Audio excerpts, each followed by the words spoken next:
నమస్తే. అందరూ పూజలు చేస్తారు. పూజలు చేసేటప్పుడు శ్లోకాలు చేస్తూనే ఉంటారు. ఆ శ్లోకాలలో ఒక శ్లోకము అన్నపూర్ణే సదాపూర్ణే శంకరః ప్రాణవల్లభే జ్ఞాన వైరాగ్య సిద్ధిర్థం భిక్షాం దేహీ చ పార్వతి అనే మంత్రం కూడా ఉంటుంది.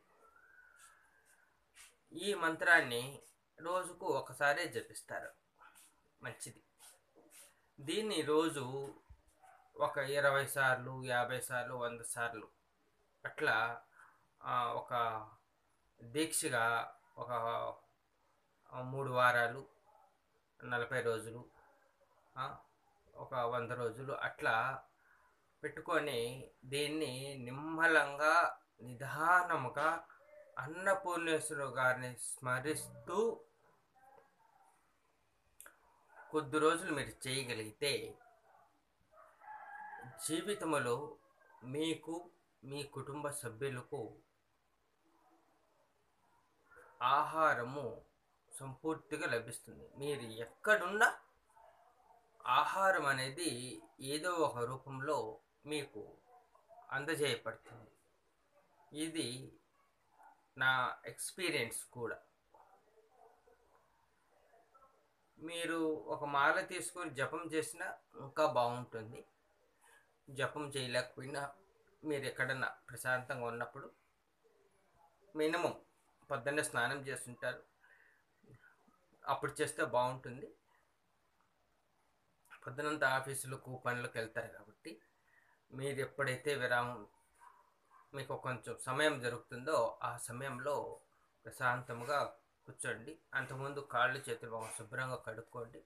పాదరక్ష వదిలేసి అమ్మవారిని ధ్యానిస్తూ మీకు ఎన్ని సార్లు మీరు చెప్పగలరో అన్నిసార్లు ఈ మంత్రాన్ని జపించండి.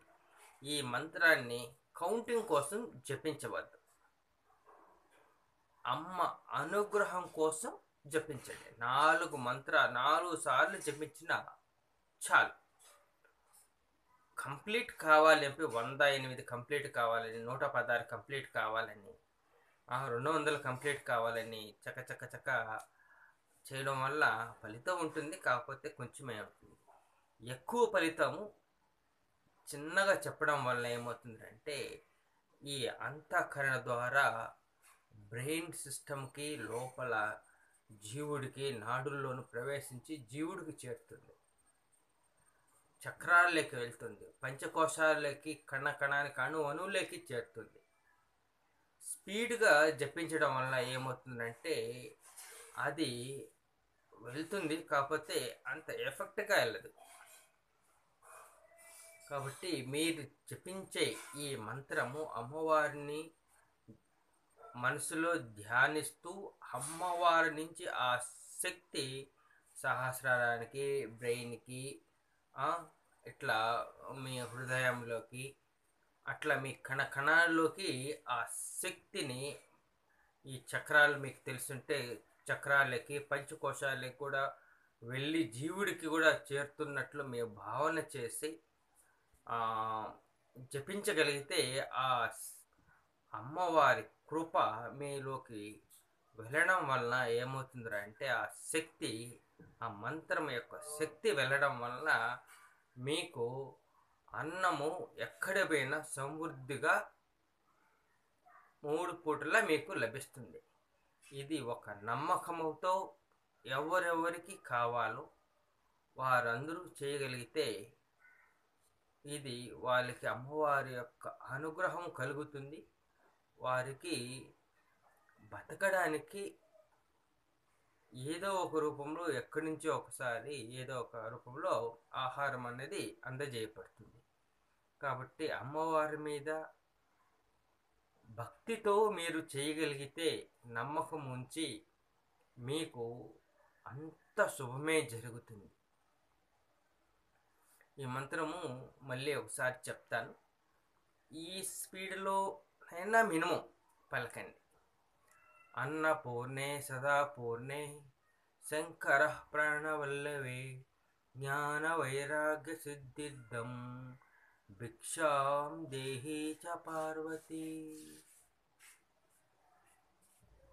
ఇది ఈ మంత్రం ఈ స్పీడ్లో పలకవలసి ఉంటుంది. ఈ మంత్రమును ఉచ్చరించేటప్పుడు మీలో భక్తి వినయము యాడ్ అయితే దాని యొక్క శక్తి ఇంకా పెరుగుతుంది. అంటే మీకు వచ్చే అనుగ్రహం యొక్క శక్తి పెరుగుతుంది. స్పీడ్గా కంప్లీట్ చేసేస్తే ఎంతో అంత ఉంటుంది. నిదానంగా భక్తితో వినయంతో చేయడం వల్ల మీకు ఆ శక్తి అనేది మీలోకి వచ్చి మీ లోపలంతా ప్రవేశించి మీ జీవుని యొక్క శక్తిని పెంచుతుంది కూడా. మంత్రానికి మధ్యలో కూడా ఒక 10 సెకండ్ల గ్యాప్ కూడా ఉంచాలి. 10 ఉంచినా పర్లేదు, నిమిషం ఉంచినా ఇంకా బాగుంటుంది. ఆ నిమిషంలో వెళ్ళి అణువుకు అంతా వెళ్ళి జీవుడి దాకా వెళ్ళి చేరి శక్తివంతం చేస్తుంది అన్నమాట.